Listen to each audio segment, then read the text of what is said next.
As you already know, if you've been watching the series so far, we're really focusing in terms of physical qualities on improving Eden's braking power. Now she's already got amazing braking power, so she's got an RSI, or reactive strength index, of 2.6. For those in the know, you'll know that's pretty damn good for a 16-year-old girl, young woman. So reactive strength index is basically looking at the drop jump, so how long we're on the ground for, how high did you jump. We do a little ratio of that.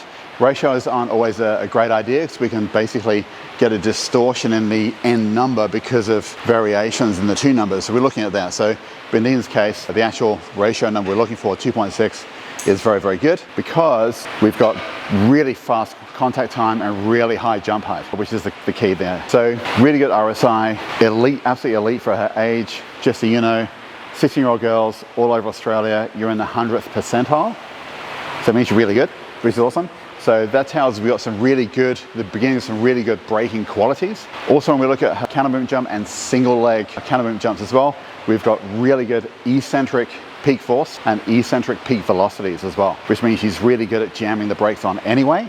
We're going to try and develop that a little bit further, but keep going through what we went through yesterday in terms of some of the technical components, in terms of how do we put this stuff in play and teach her body positions, this kind of stuff. The eccentric component is basically putting the brakes on, controlling the lowering phase, which is super important in deceleration, of course, especially in those last few steps, especially the second and then the absolute last step there. Okay, so we're basically today just focusing on some of those qualities.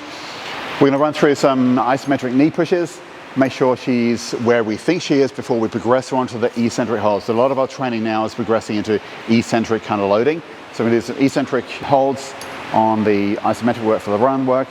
Then when we go into a little bit of plyometrics, looking at pretty much drop jumps, the landings and holding, and then some calf work for the soleus, which is often missed out, but we absolutely need that. Plays a crucial role in controlling those braking forces. And the knee and the ankle are really big players in the change direction work. So off we go.